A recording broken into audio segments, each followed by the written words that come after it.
Ben, it's great to be with you. You're already the author of Don't Just Manage, Coach and The Little Book of Leadership. So what made you write another book? I've always fundamentally believed that to lead anybody is both a great privilege and a great responsibility.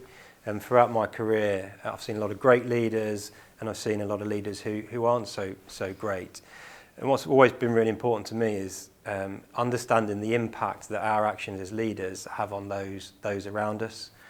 And I really do believe, I want to live and help create a world where people come to work, where they can feel happy, inspired to do their best work. And how we are as leaders has a huge impact on that.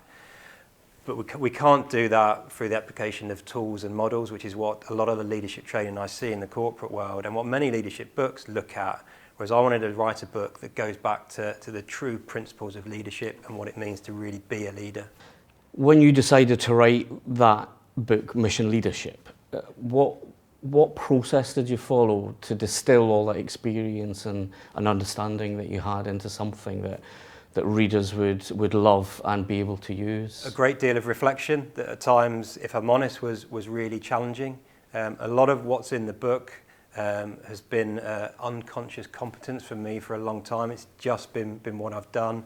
So it was really a process of thinking much more deeply and analysing my actions. Why did I do that? What was the underlying principle?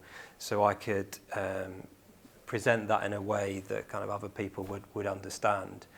And in a way whereby they could take the principle and apply it in their own way that feels natural and congruent for them, rather than applying my principles. If I go into any bookshop, I'll see a big range in the business section of books on management or leadership. So why should someone buy yours? I think it's a very different type of leadership book. Without saying too much now, I honestly don't believe there are many books out there on leadership that look like this one does. It's got a number of distinctive sections to it and different feels. And actually, I think it looks at leadership for a completely different paradigm. It is absolutely about being a leader rather than doing leadership. I think that's the key difference.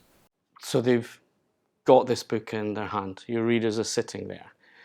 If you were having an absolute one-to-one conversation with them, telling them exactly what you wanted them to get, what would your one hope be?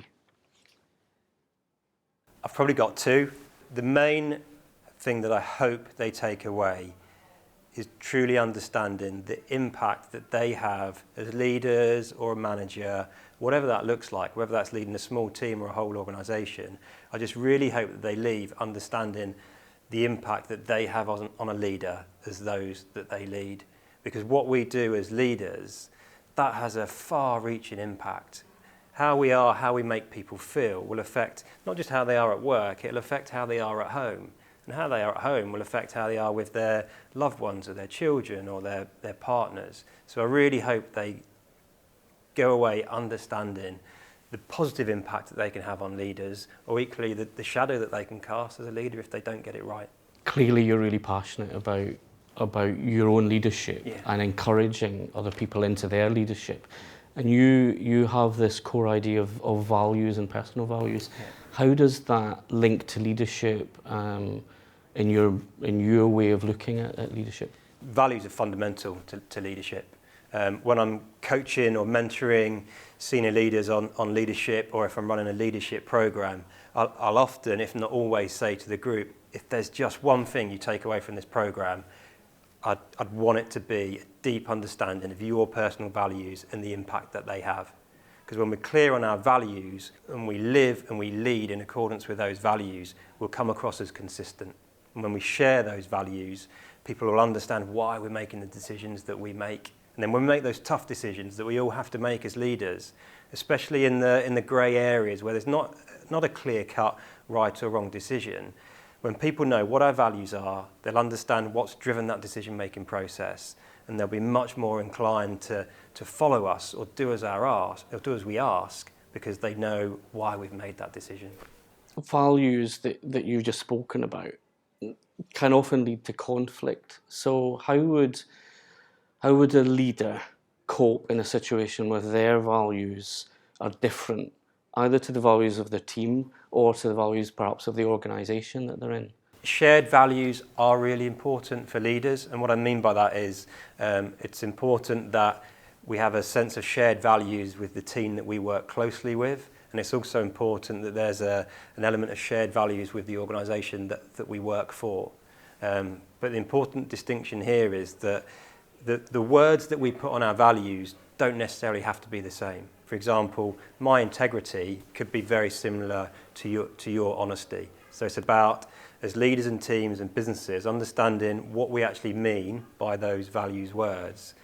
And it's about not trying to align all of our values. So if I have 5 personal values as a leader, I don't need to be able to align all 5 of those with those of the organisation, but there needs to be some form of overlap for me to be able to be the authentic leader that I am within the environment in which I work.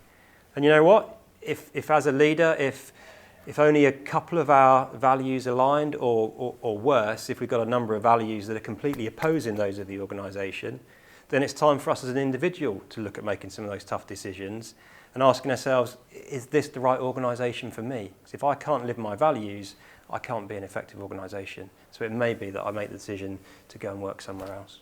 I know that at the heart of this book is an incredibly powerful story, and a story that I think touches to the heart of your experience and mission for leadership. Without giving away the secret story, can you explain just in brief what leads someone to put their life on the line at the word of another person? Yeah, so I think at the heart of that is us as leaders understanding what it means to be a leader. And a big chunk of that is really knowing, caring, wanting to serve and protect those that we lead in our team. Now that always has to be balanced against delivering the task, or in my case, in my early career in the military, delivering the mission. But when those that we lead, when those in our teams really understand that we know them, we care about them, they're not just a person doing a job for us. When people feel that and understand that, they start to feel safe. When people feel safe, they'll start to trust us as leaders. And when that happens, that's when people will do incredible things for leaders, when they'll go the extra mile or even put their lives on the line, as they did for me back then. With your core principles of leadership, you have 2 that at first glance could appear contradictory or conflicting. Okay. So there's the principle of serve to lead, yes, which is kind of very other-focused, service-focused. Yes. And then you have the principle that leadership is about others, but it starts with us. How is there a square to be circled or a circle to be squared? How do you resolve that conflict? It's a question people often ask me, are those two in conflict? And they're fundamentally not. The serve to lead principle is important to understand. There's a dual aspect of that.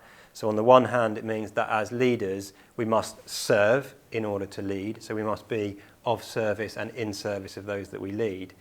But the flip side of that principle, or the second meaning of it, is that also to really understand and get back to understanding that as a leader, we serve to lead. Our job is about leading. So that's the piece on serve to lead. Does it contradict the piece around leadership starts with us? Absolutely not, because if I'm not looking after myself as a leader, be that physically, emotionally, mentally, even spiritually, if I'm not looking after myself, then I'm not going to be in a good state to lead my team. So yes, we have to look after those that we lead, and sometimes we make sacrifices for them, but we've also got to be our best, fittest, most productive version of ourselves in order to be able to do that. Your book is one aspect of you sharing your message. How else do you work with companies or individuals around this whole area of leadership?